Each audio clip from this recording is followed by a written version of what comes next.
Hey folks, Nick Tockert here with the Historical Fencing Guild. Before we get into it, I need to thank some people, pay some bills. The Historical Fencing Guild is brought to you with the love and support of our good friends over at the Independent Creator Directory. That's IndieCD.org, your one-stop shop for the best and the brightest authors, artists, and musicians. We are also made possible by sales of the Simple Sword, the Fighting Axe, and the Simple Spear, part of our ongoing series of Western martial arts manuals designed to help you go from having never handled a sword to teaching the art to others.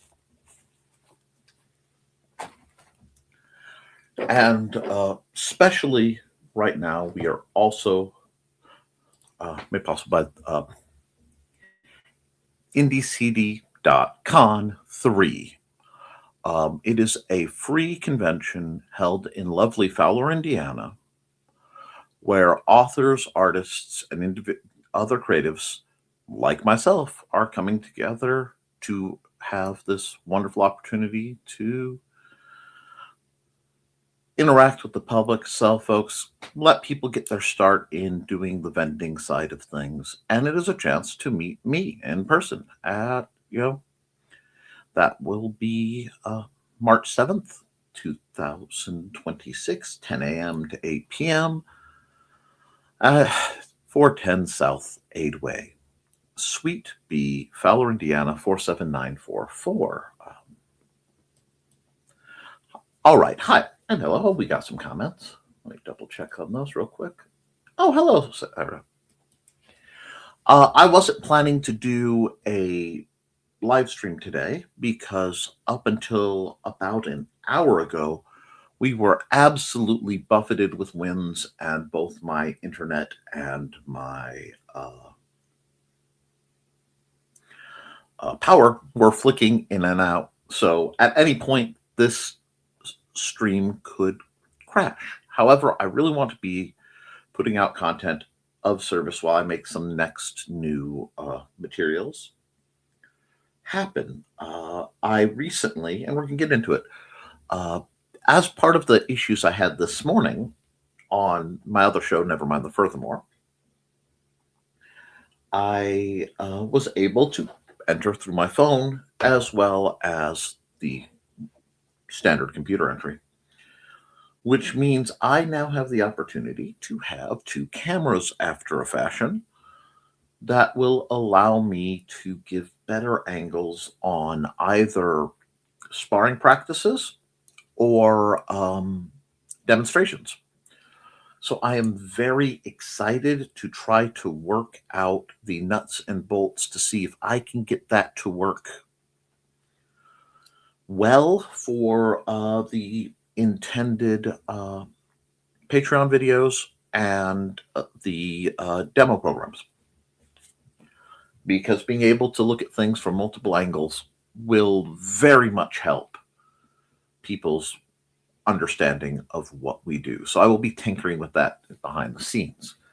Now, beyond that, I had a couple interesting questions come through the different venues that I participate in. So you're going to have, my Facebook, my wandering Twitter, not Twitter, God, no more Twitter, Reddit, and a few other places. One of those questions pertained to a gentleman who is finding that the HEMA-style gear is simply beyond their economic means. How could they make gear? Therefore, what I did was I gave a whole layout.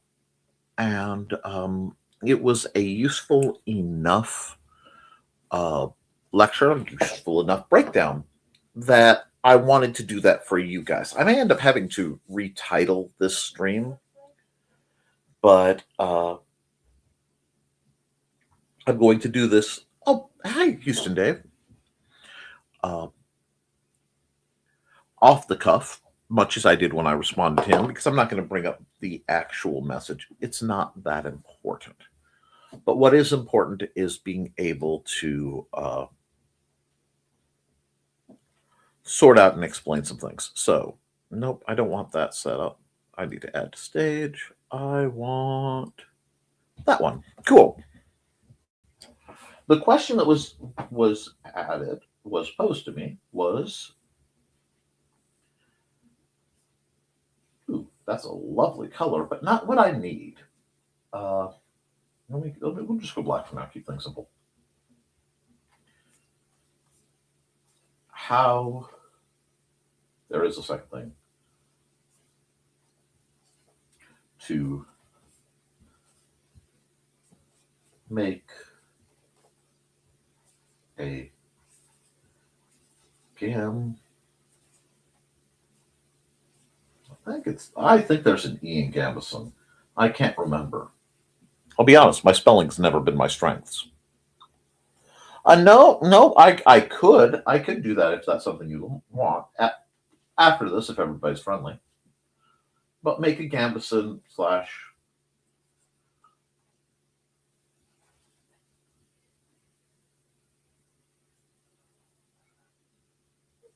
here. There we are. Give me an eraser with some guts to it. There we go.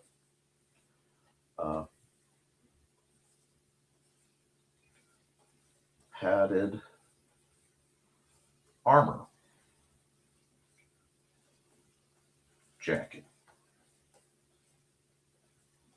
Largely because the prices of them have gone up ridiculously high. So, to answer this question, we have to understand, one, what type of, I love this pen, but where did it go? It's lagging a bit. That's way too small now. There we go. Arms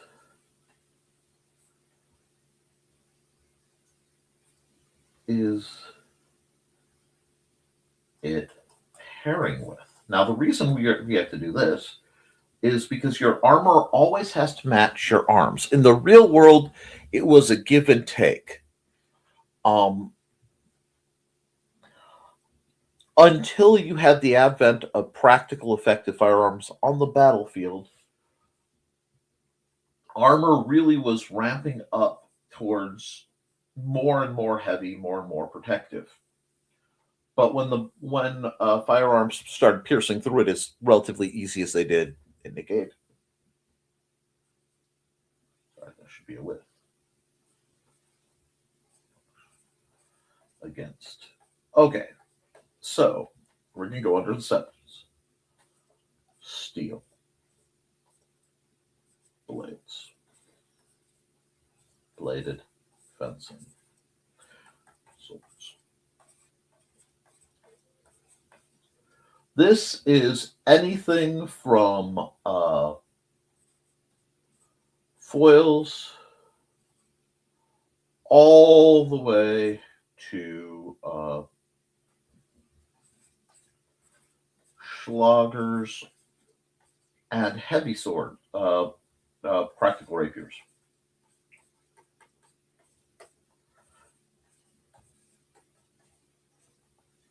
If you're going to do that, and I may just draw some of my favorite swords after, because that could be a real nice refresher. Because we're going to be academic for this first portion.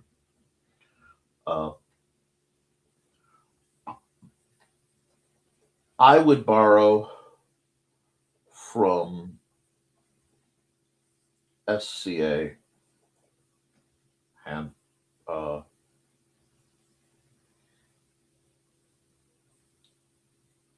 here. It's the Light Marshal's Handbook, but we're just going to say borrow from SCA. 4 layers of trigger,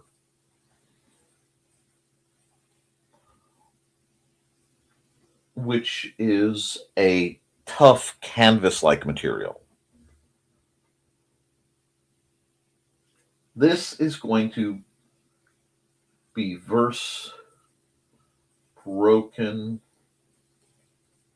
blade, because that's the big concern that these guys are talking about. All these weapons, with the slight caveat of the sabers, are primarily thrust. So they're primarily thrust.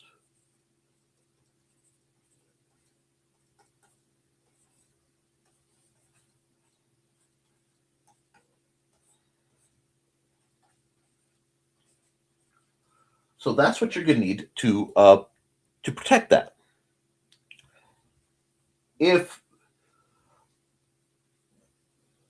Because again, the concern is broken blade.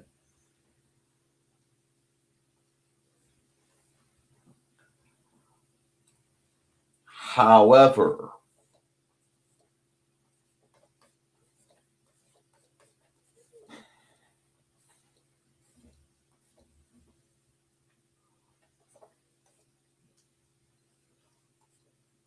wear a plastron.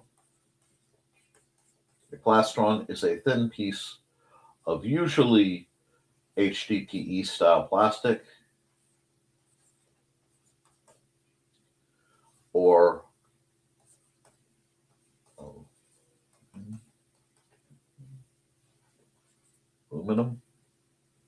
aluminium for the Brits, chest plate. Because many of the weapons, the jackets that are designed to absorb, to prevent a broken blade from getting into you, these are the fencing jackets that you can buy, things like that, are not designed to prevent heavily concussive force. Now, when you're dealing with things like, especially the lower end, your collegiate style fencing swords, foil, epee, saber, the amount of force is considerably limited. If you are fighting epee, musketeer blade, Schlager definitely, and then practical rapier equivalents, they're much heavier blades, larger points of impact, but the force transferal is monumental. I cannot undervalue a plastron or chest plate, which we will go back to later. That would be enough if you're doing that. However, if you are doing concussive fighting, this is going to be akin to SCA heavy,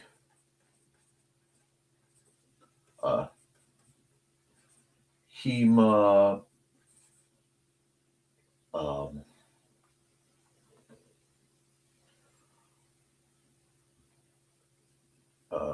we'll say two-handed. This is long swords, long swords, etc. Now we're in a different place. Now you need an actual padded gambeson.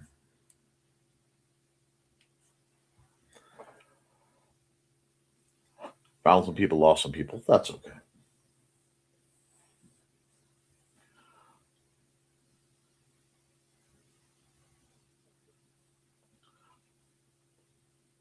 Historically, the padded jackets were, you make a jacket with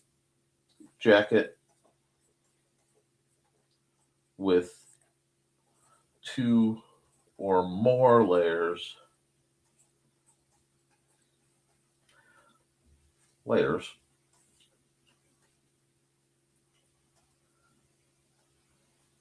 sewn channels, that were stuffed with fabric,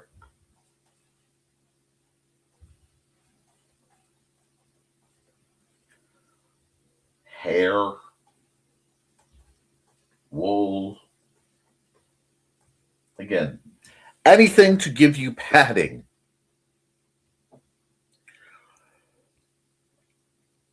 Now, if you're doing that and you're going emulating after like the specs jackets, couple things.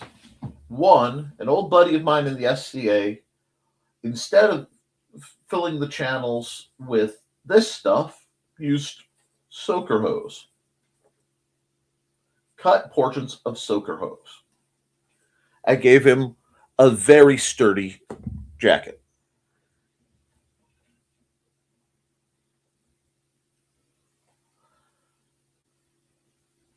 I prefer in my designs to use, again, decent fabric that has pockets to hold closed cell foam. Stuff like Camp Pad.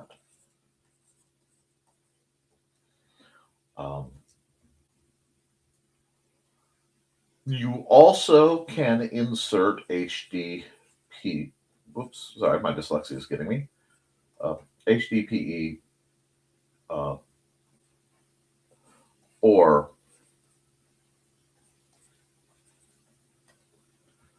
aluminum plate.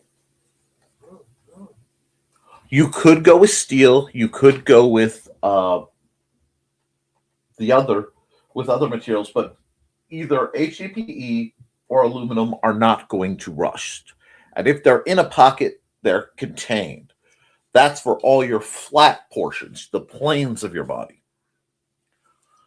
On top of that jacket, you're either going to want to have tie downs and craft your own bracers and elbows, possibly pauldrons, so you could have the upper arm plate as well, depending on how ornate you make your pauldron. All of these can be attached with ties or eyelets that allow like paracord to go through. And that will give you a great reasonable base to your armor. So you have that as an option.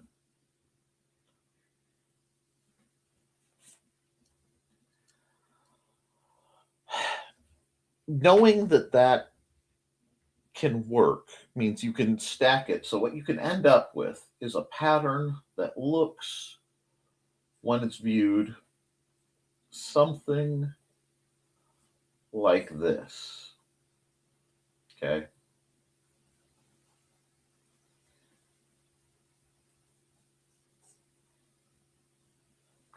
Now, I like a double-breasted front. So you're going to have your front, and it's going to come down. Your sides can come down longer, assuming you keep some fullness in the hip area. Now, I'm drawing basically the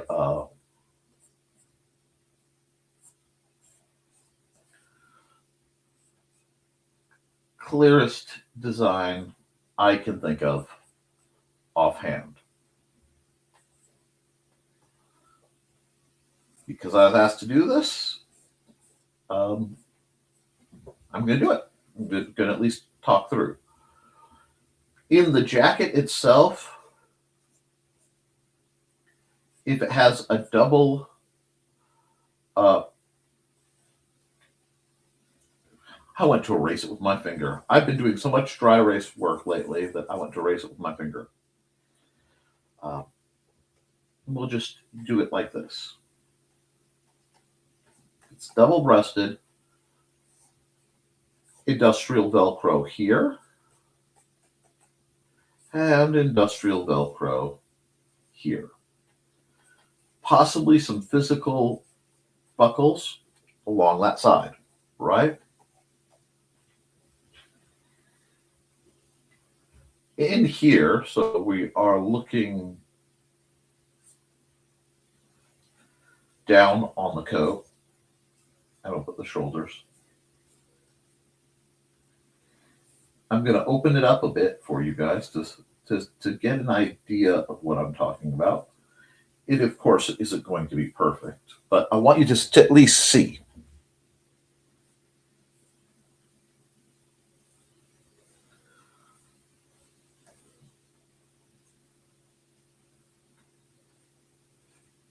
An inner pocket.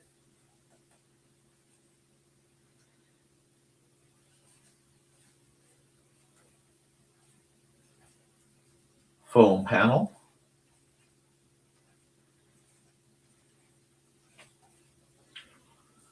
Outer pocket.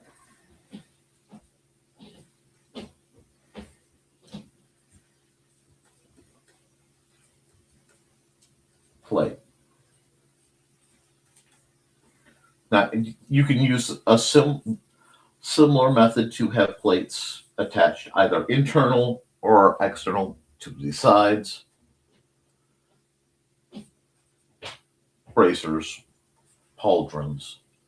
All this then can get swallowed and covered by a gorget, which I will be doing a new video in the very near future because I need to make some more. Probably after IndieCD.com, but afterwards I will be doing some crafting. Of course, I may get a wild hair up and do some leather crafting. All right. For myself, I am looking at the assorted, and some of the designs look like this, cooling vests, because I am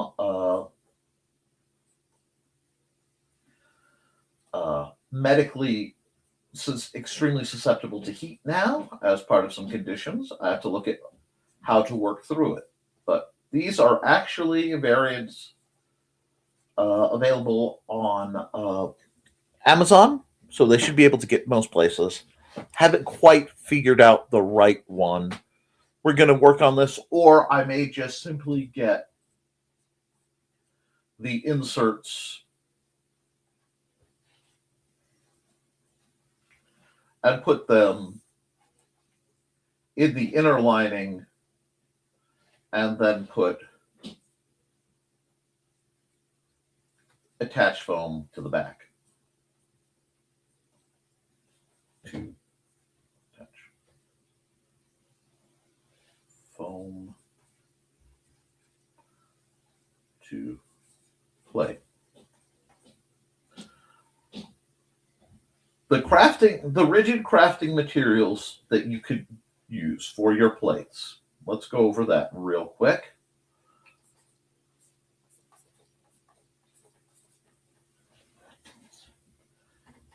You can use steel, but rust will be an issue if not coated.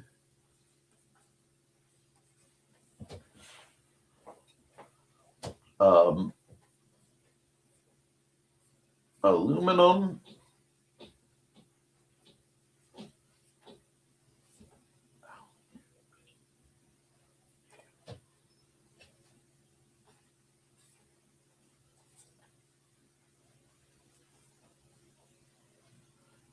And we'll have to get into gauges.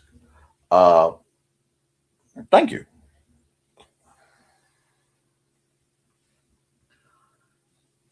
I wouldn't go, I'd say no thinner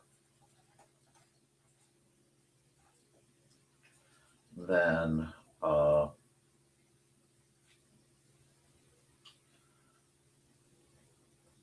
18 gauge.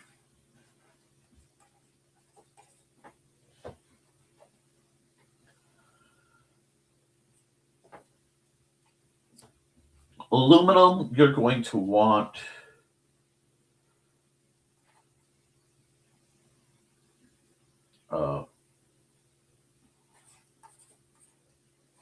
sheets about 3/8 of an inch. Yeah, let's just say that. You can purchase that.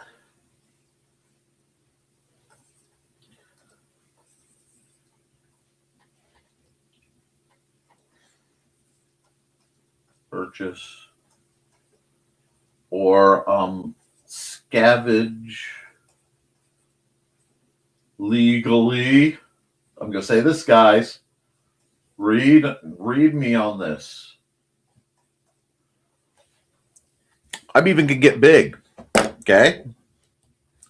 Acquire your aluminum legally. Do not steal street signs. Do not raid road construction places. Acquire your metal legally. Okay?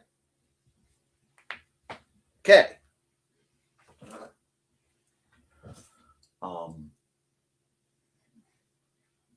Okay, we're going to just go back to how we were. Nope, that's not how we were. That's how we were. Okay. Legally.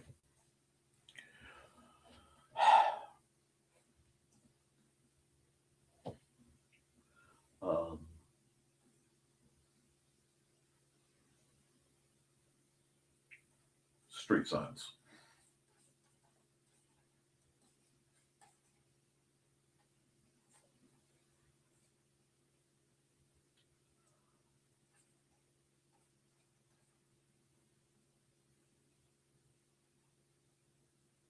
These could also street sign material that you legally got is great for making guards on weapons and possibly shields. Okay? But you want to acquire it legally. And these guys, you definitely want to paint. Just spray paint it, guys. Let me get rid of that last part. Get the stuff that says 2X. It's a spray paint company. This won't make sense, but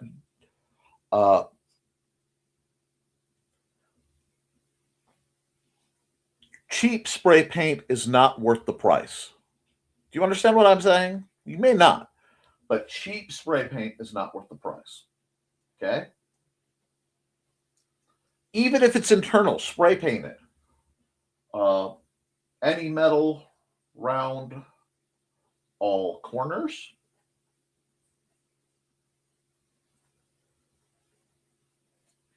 And consider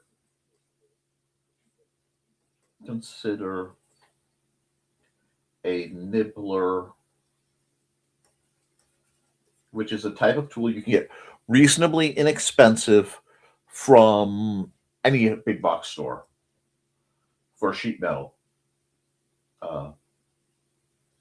Or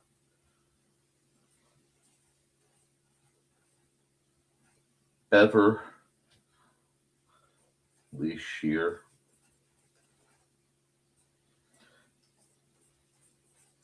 Throatless shears are amazing. I finally have one. I get to put it to use. Okay? Another metal you can get is brass.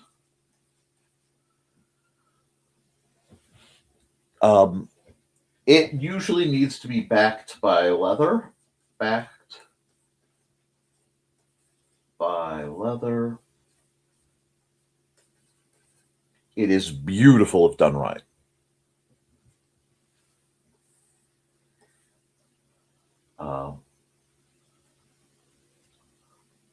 You can use leather.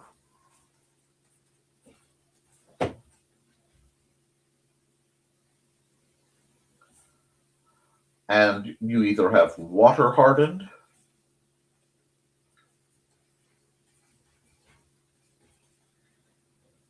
or wax hardened.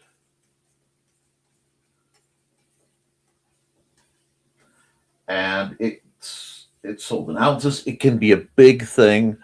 I actually have to, it's been long enough that while I can work with it, do I remember the values? No. So I'm going to have to go look up all the weights and redo the procedures before I get into leather. Not that I haven't done it, it's just I haven't done it in a long time. And the reason for that, HDPE. Oh my gosh, game changer. You will most likely find it in 55-gallon blue or white barrels. Get food safe. Some hinky things have been stored in these things, but you can use that to make very nice plate material. Okay. I love it.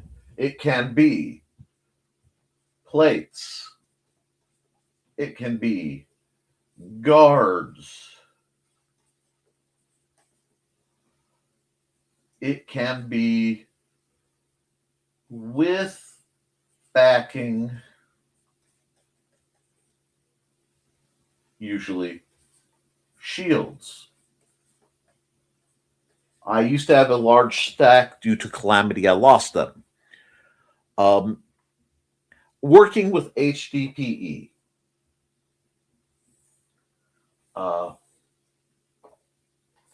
goggles,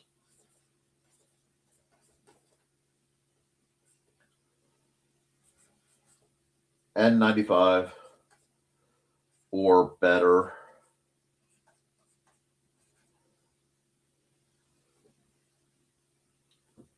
Long sleeves. Because when you cut this stuff up, it's little shards of plastic. And my friends, you do not want little shards of plastic in your lungs. Take it seriously. We are literally building PPE, personal protective equipment.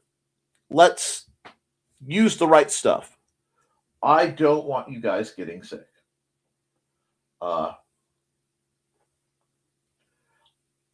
You can do it with hacksaw, jigsaw,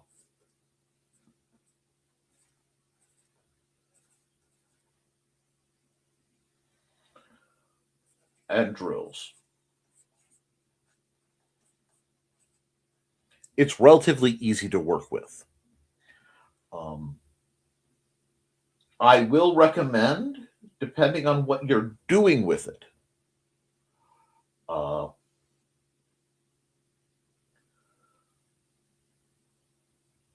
getting an eyelet setter or grommet, depending on the size of the holes. I think it's 2 M's of grommet. If not, you guys know what I mean. Setter. This could go in. These go into leather too, but again, like I said, I'm going to do leather as its whole thing. This is so that when you do holes in the material, you can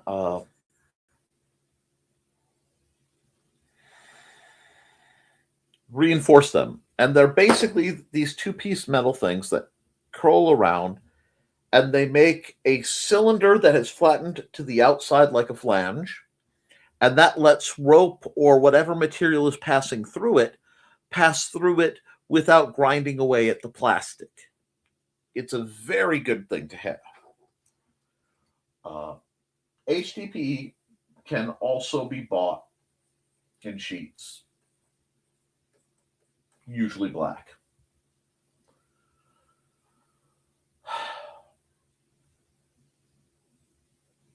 Do not shoot. What's the plastic? ABS. Do not use ABS plastic. ABS plastic is really great for certain kinds of projects. It's kind of like Kydex. Kydex is better than ABS, but anyway. But it becomes very brittle in the cold, and you do not want your armor becoming brittle in the cold. Suitable thickness of HDPE, I've never had a problem with that. Okay.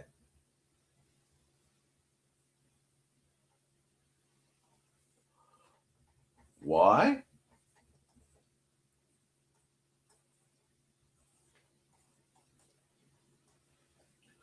One, why HDPE? One, you can mass produce plates easily. So you can cut plates out, lace them together as lamellar,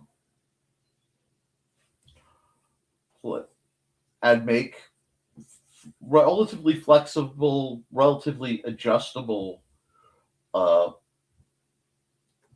body armor, primarily, or at least the hard portion, out of, again, our buddies HDPE. HD. Remember the D. Anyway. B. And cardboard.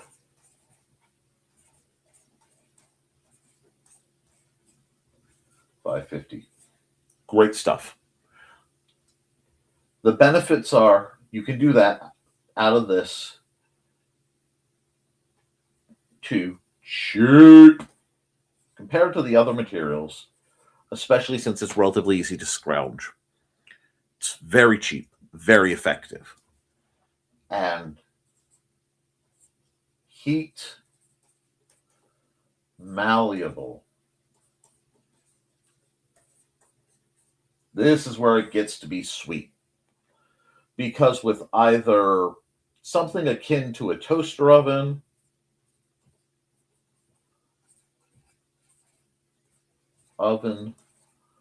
or heat gun,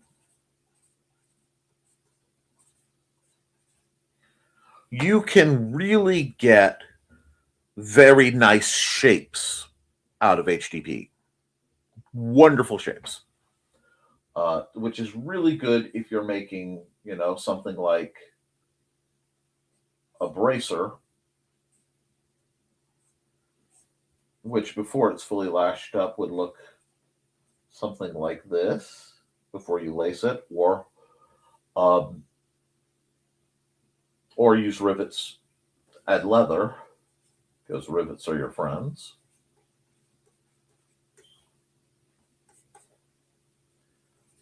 And leather, or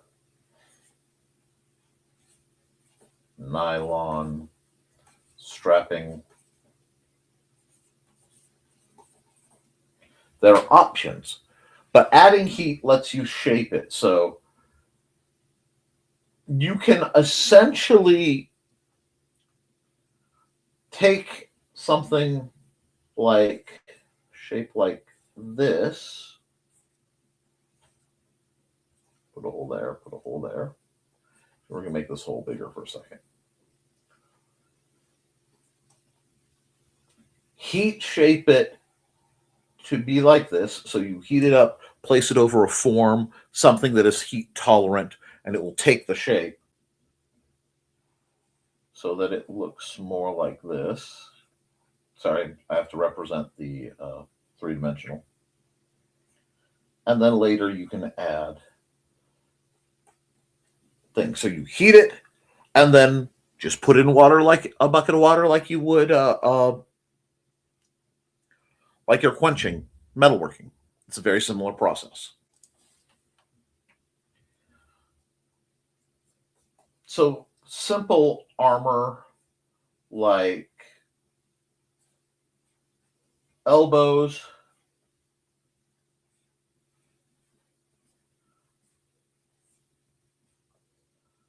you can put a gentle bend right here and then attach those to get a nice elbow cup. You can find patterns. A lot of the metal patterns you can convert over to HDPE depending on the thickness you're using. And it will take experimentation, a bit of learning, but really handy stuff. This is things I want to do. Again, it's been too long. Unfortunately, I lost a lot of my stuff in the fire, so I'm still working on things. But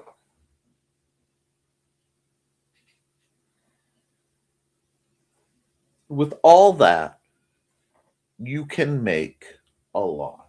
Now, some of it can be equipment intensive. It's like I have a set of mild steel bracers that are tucked away that I won in a bet, actually. It was a skill-based bet, so it wasn't gambling. That I want to mount at least one of them onto a board and then have a little resting feet for it, although it would make more sense to do it to both of them.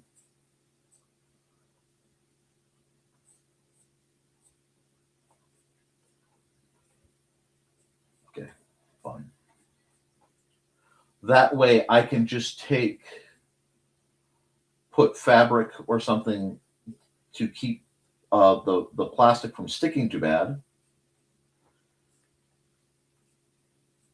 And I can heat the plastic over that to get the shape and make it consistent. I still need to do that. That's on my to-do. This is going to be the spring and summer of crafting for me. It really is.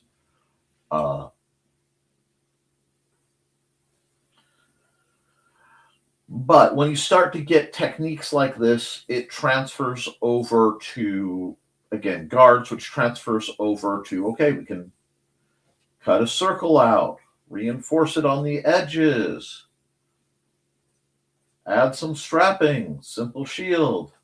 It's basically a giant big plastic button. Not that hard. This is all doable, but you have to keep mentally flexible. Now, oh, I forgot to add a thank you. Houston Dave, if he's still here. Hi, Dave. If I were to draw my favorite swords, personally, would probably be a Tizona and a Bilbo / Caribe. Oops. I think that little check mark goes there before about.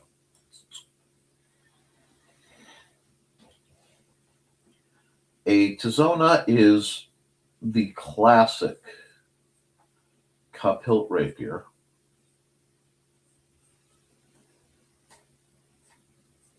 Usually a very long rapier. 38 over 40 comes down. Standard cup. Maybe a knuckle duster if it is right. Maybe 3 of them if it's like mine, because I love it. Moderately findable.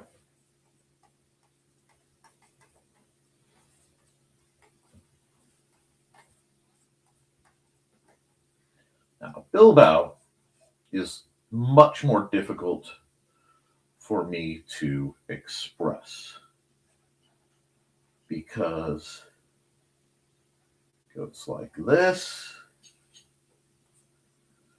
and there is a quillion that comes out and usually angles down in line with this. This part curls all the way down to the guard, and you see come out and often up over here. Further, these, and this is where my great guilty pleasure often shorter broadsword blades.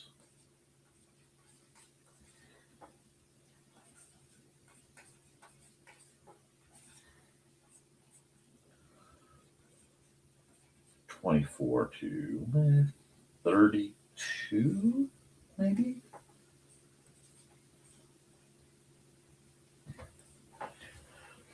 This, pardon the lack of straightness, this is my baby. This is bread and butter.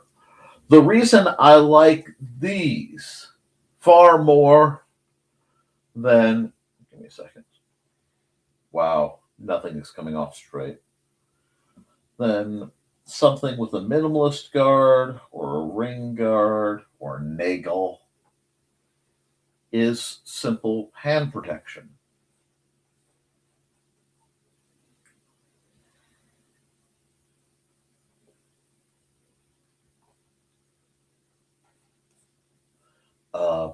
The other thing you'll see often are things with a dish and like a quillion, but there's no depth to it.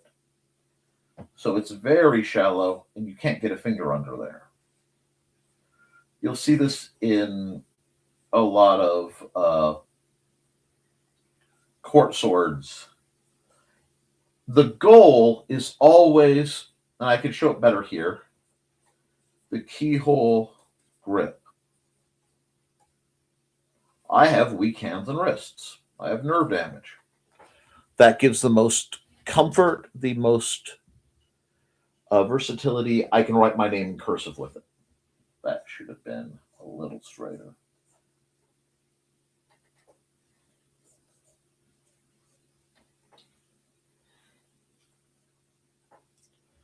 My problem with swept tilts, which, oh god, can make me draw a swept tilt. Okay, let's see.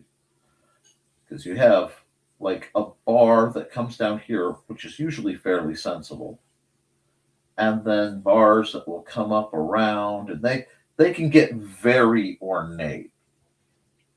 Honestly, I suck at drawing them. And then like a bar up here. Okay. Swept. So we're going to go, yay. Check. Yay. Check. Swept. Okay. My problem with these are heavy. Relative. It's a lot more metal bar stock. Not where I like. To offset that, the pommel has to be heavy or it's very,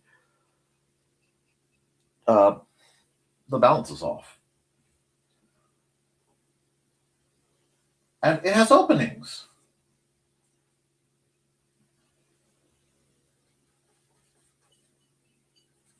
Openings. Yeah, just yeah. Yeah, brother, yeah. For the style that I tend to fight, I live between here and here. I will have to mention a sail guard or a main gouge style guard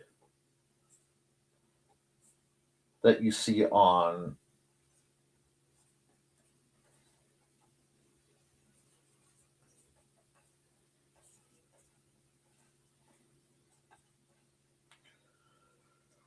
a lot of parry daggers.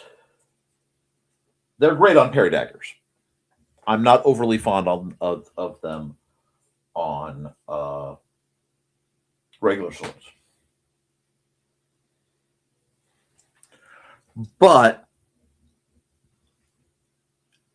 these, like I said, these two are my bread and butter for single sword. This has slightly better protection. It's pro. This has plus versatility.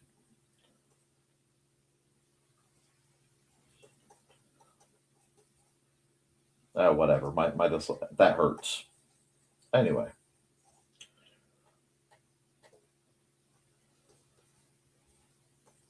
We'll do that.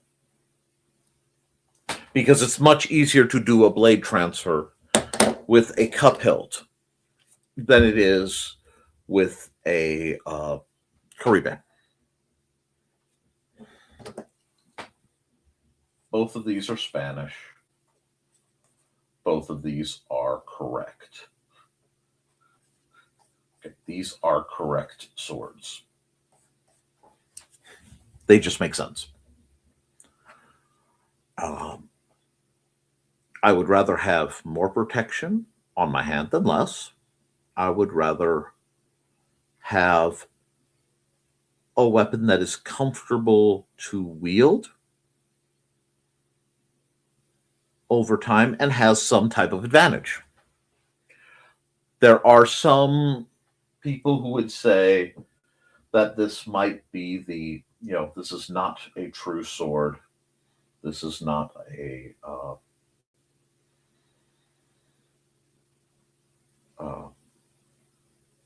it's not fair. The ancient blades are better. I'm looking at you, Silver. And not just because I'm reading Thibault right now. Silver makes valid points, especially as a short-handed guy.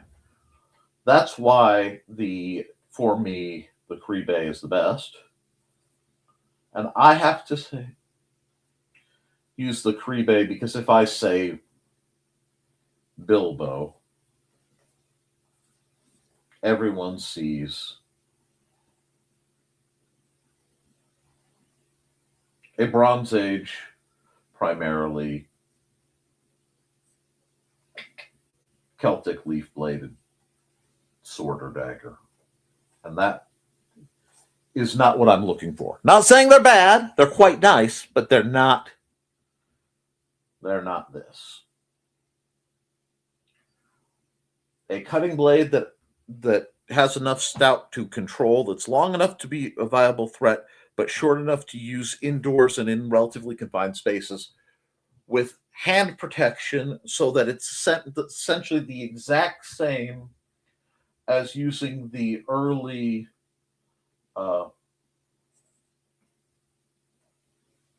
oops. That won't make sense to you guys. Yeah, the sword. Yeah, I was right. Okay. Early rapier fighting was very much bringing the buckler and the sword together. The buckler was the hand protection. So,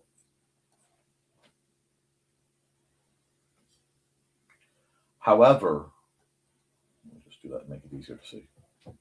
Why not just put them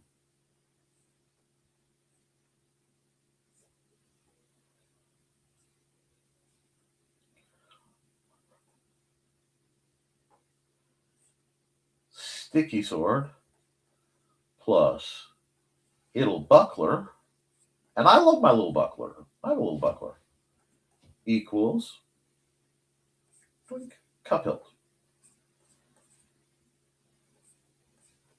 Okay? I hope that at least answers my preferences. If not that, I'm okay with saber guards. and their variances. Small swords are interesting. So saber, if it's protected, small sword can be, you know what I mean? In that very often it's very similar to a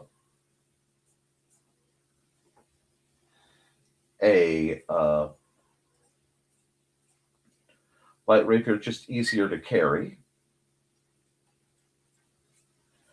The problem being, tend to be ornate.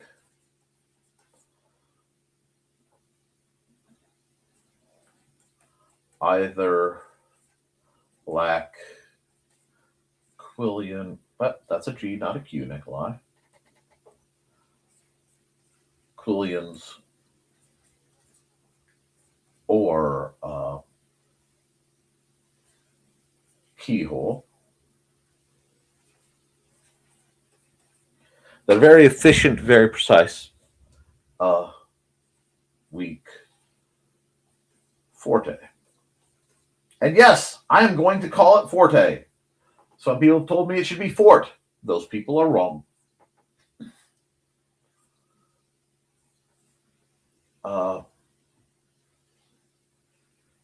Now, there is an interesting option in that front that needs to be discussed, in that it is not pretty, but it is fascinating. And this is really, truly an excessive version, but it's not that far from what ones you will see online. So I've done it excessively, but Koepp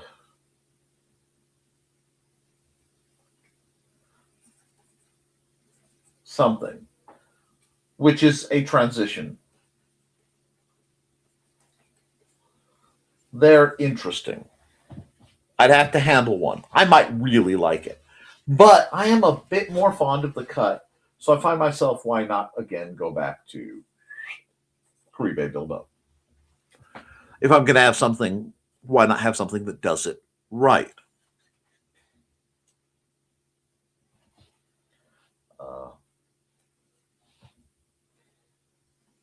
Other swords I love.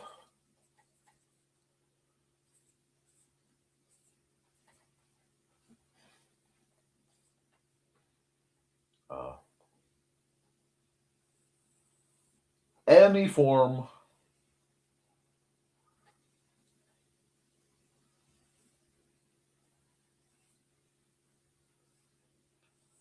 of, oops, I was so close and then I lost it on that line, of Dusick.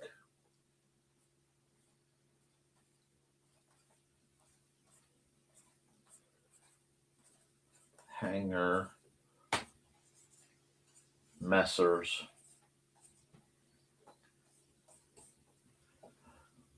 They all boil down to essentially, that's not a sword, that's a big knife. And the logic behind it being the way certain firearms companies work to bypass the ATF today, Messers bypassed the ATF of yesteryear, because only nobles could carry swords. Dun, dun, dun. Okay.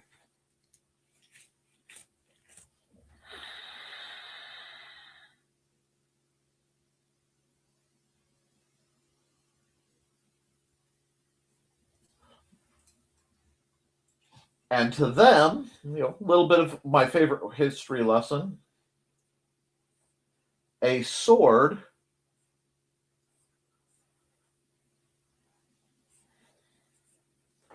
it wasn't so much length, it was hilt,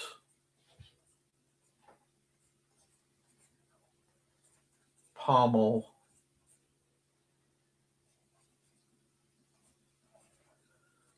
guard in the simplest fashion.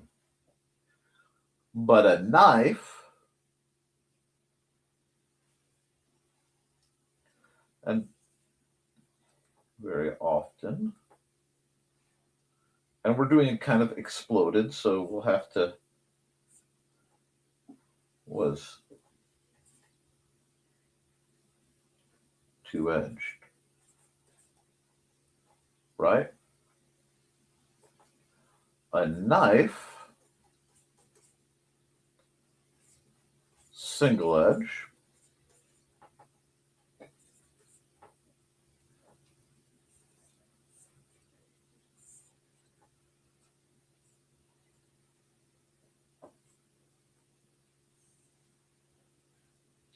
instead of having a pommel, the tang of the knife is, a hilt is flanked on either side by scales, just like a butcher knife today.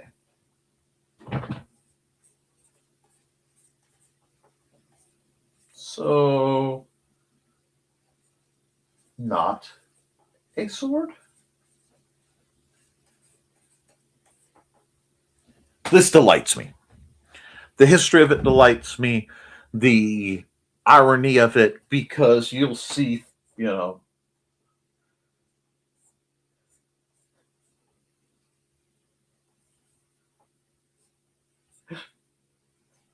on, got to do it right so you can just employ Messer / giant two-handed Kriegmesser, ja. Not sword.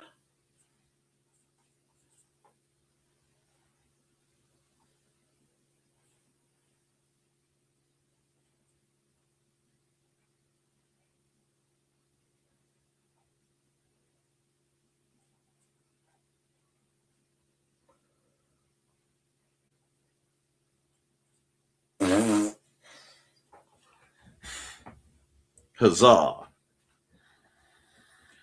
So this tells you that for as long as there have been weapons and rulers have tried to limit access of the people to weaponry.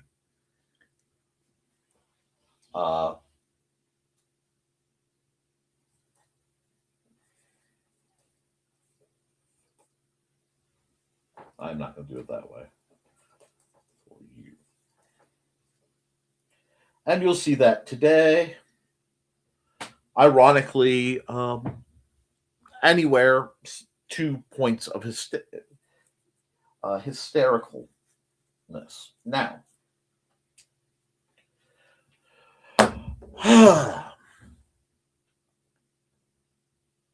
I hope this at least provided some answers to the questions that were floated to me. I'm going to just save this whole thing as G notes 220. 26. That way I can come back to that later. Thank you. I don't know if you guys have any other aspects you guys want me to talk about. Let me know. If not, I still want to do crafting videos. I still want to do a few other things. We just have to get to it and deal with the assorted limitations I have that are keeping it. But being able to understand how things work and how they came to be will help you understand, how to make your own. One last HDPE project.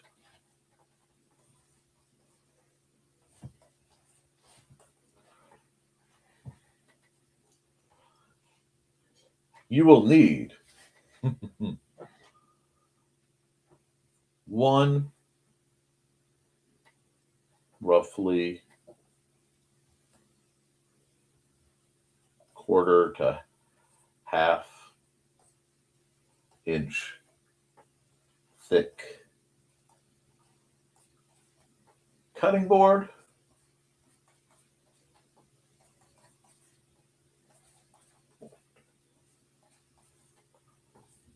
white plastic / HDPE, one small sheet black. Doesn't have to be black, but you're most likely to find HD. I always put the P, HDPE. That's about 1/8 thick, but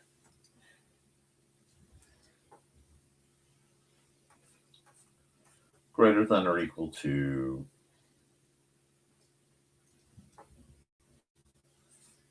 8x3. Again, you can find pieces like this fairly easily.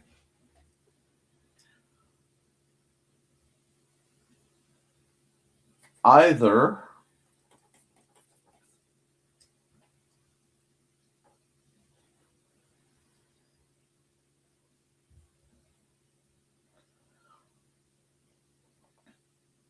three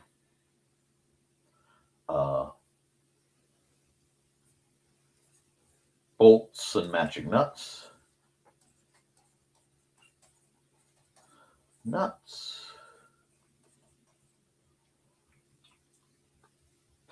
Probably, it could be standard, 3/8.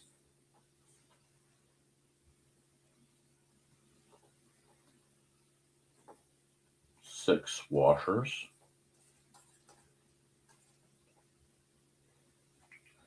By 3/4, maybe an inch.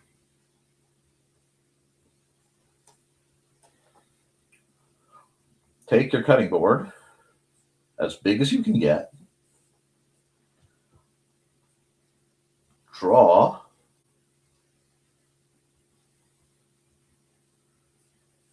a blade, and that blade can be anything you want.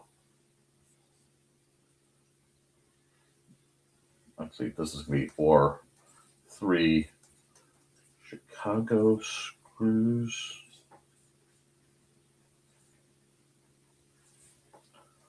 1 self-tap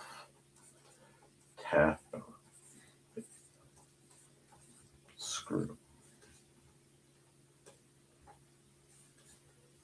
Cut it out so that you end up with a piece. You want to make sure it has a shoulder to work with.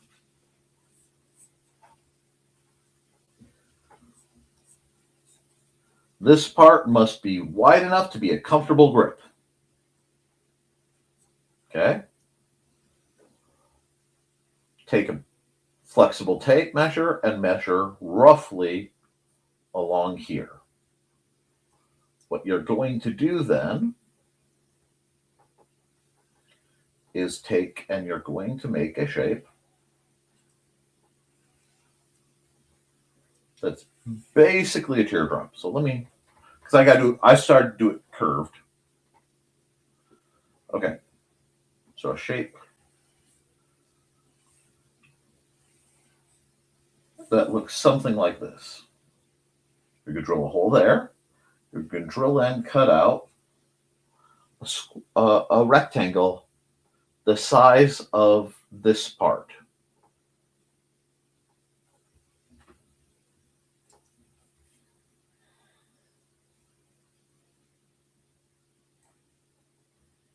Oh, I forgot.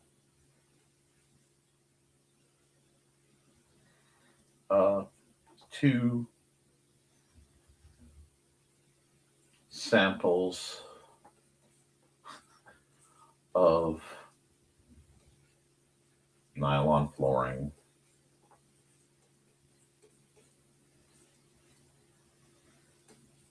Or wood. You can use these guys to make your scales, drill your holes.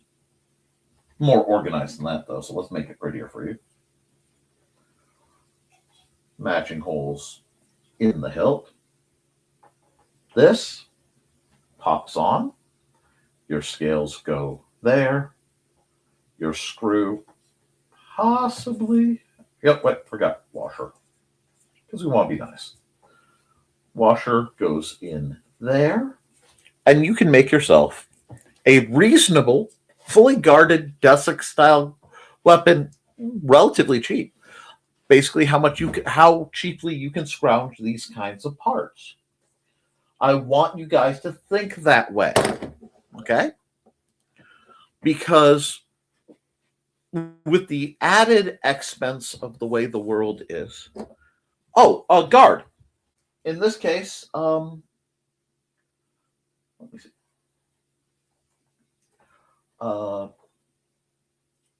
They sell it. It's usually about 1/8 of an inch thick HDPE. I always, please forgive me, I have dyslexia and it loves to switch these two. Anyway. But you can also use or leather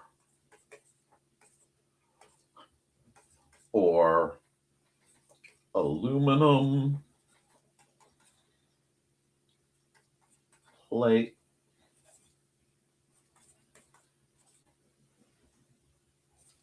Old license plate.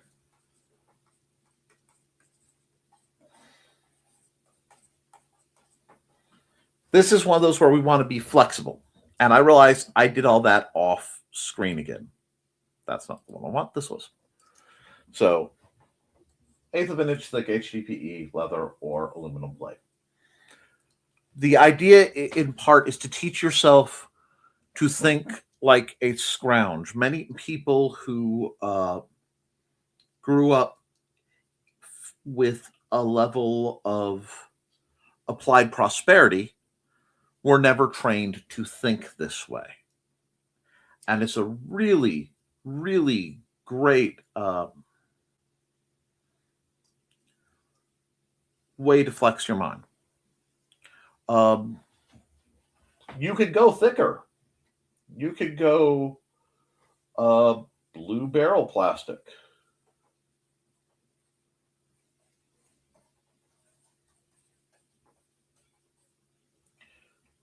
It won't last forever. It won't be, I mean, you're not making a trainer that's going to be South Coast Arms, but it's giving you options. It's giving you different ideas. It's more important that you guys get the idea of how to craft these things for yourself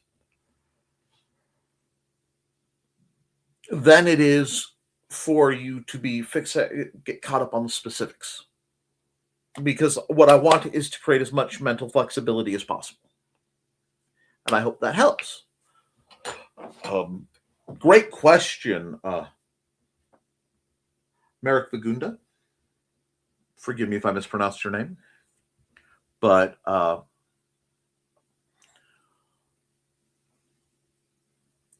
there are ways to acquire the stuff you need to practice in if you are not fixated on it being quote unquote perfect. And that's kind of what we specialize here. Now, if you get in an organization that has facilities, they will have standards usually. But if you're figuring it out for yourself for a while, there's no harm. I mean, you can make a slow trainer